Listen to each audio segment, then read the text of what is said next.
La muerte de un viejo dictador comunista que lleva décadas en el poder muchas veces marca el principio de grandes cambios. La muerte de Josip Tito no fue una excepción. Desde 1944 hasta su muerte en 1980, Tito gobernó Yugoslavia. Yugoslavia es un país poco usual. Estaba dividido en 6 repúblicas dominadas por distintos grupos étnicos religiosos, incluyendo a los serbios que eran ortodoxos, los croatas que eran católicos y los bosníacos que eran musulmanes. Aunque las diferentes repúblicas llevaban siglos de tensiones, Tito había logrado mantener la paz gracias a su gran popularidad y a una política de unidad de fraternidad que retenía el nacionalismo y los movimientos separativos. Pero después de su muerte, su famosa unidad se empezó a desmoronar. Todo empezó en Serbia, la república más grande y más poderosa.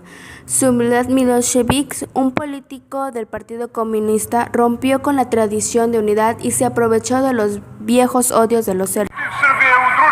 Tanto aquí como fuera de Serbia, los enemigos de los serbios se están juntando contra nosotros.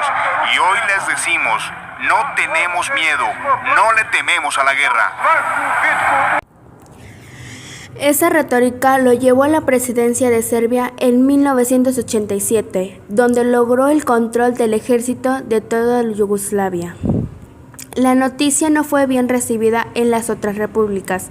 Eslovenia y Macedonia se declararon independientes. Pero en cuanto a Croacia, una república que tenía una cantidad significativa de serbios viviendo en su territorio, trató de separarse, Milošević envió al ejército a proteger sus intereses. Fue el principio de una guerra civil que duraría años. Pero el conflicto más violento ocurrió cuando Bosnia y Herzegovina también quiso separarse de Yugoslavia. Bosnia era la república más diversa. La mayoría de la población eran musulmanes bosnios, conocidos como bosníacos, pero también había cantidades importantes de croatas y serbios. Los bosníacos, con el apoyo de los croatas, votaron por separarse de Yugoslavia y volverse propio país, pero la minoría serbia que vivía dentro del territorio de Bosnia rechazó la independencia.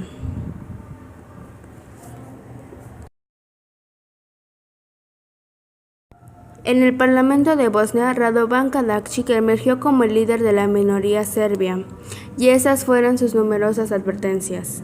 Al poco tiempo, los serbios que rechazaban la independencia de Yugoslavia formaron su propio estado dentro de Bosnia, con Karadzic calmado.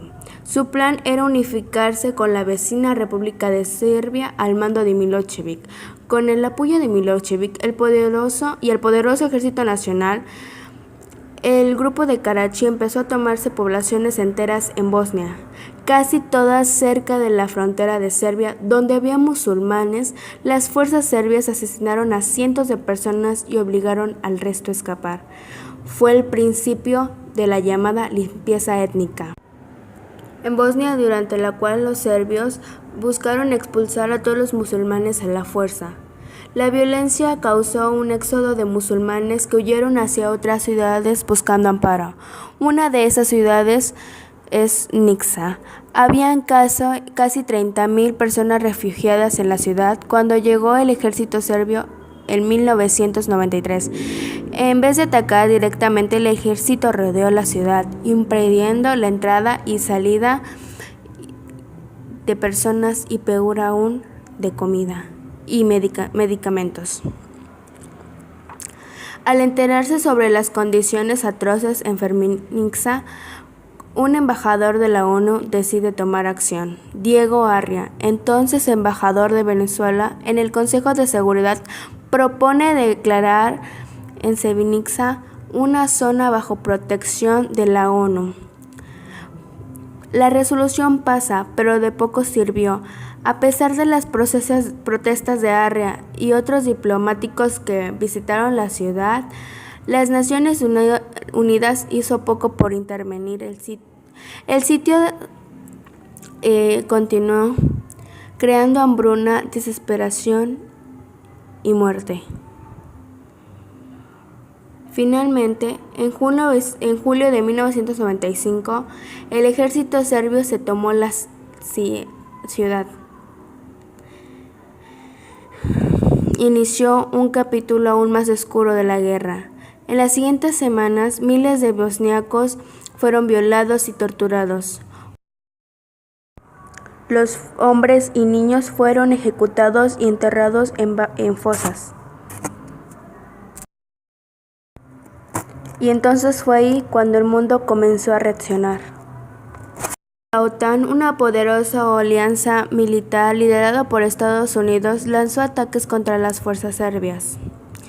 Milošević se vio obligado a negociar la paz y finalmente la sangrienta guerra llegó a su final. Los líderes de este genocidio han pasado las siguientes décadas enfrentándose a la justicia internacional. Milošević murió de un ataque al corazón en el 4º año de su juicio. Karadzic se escondió durante años, haciéndose pasar por un sanador espiritual en la clínica de medicina alternativa en Belgrado. Pero fue finalmente descubierto en 2008 y tuvo que enfrentarse al tribunal. Después de 8 años, Karadzic fue condenado a 40 años de cárcel por crímenes de humanidad. La justicia llega, tarde, pero llega.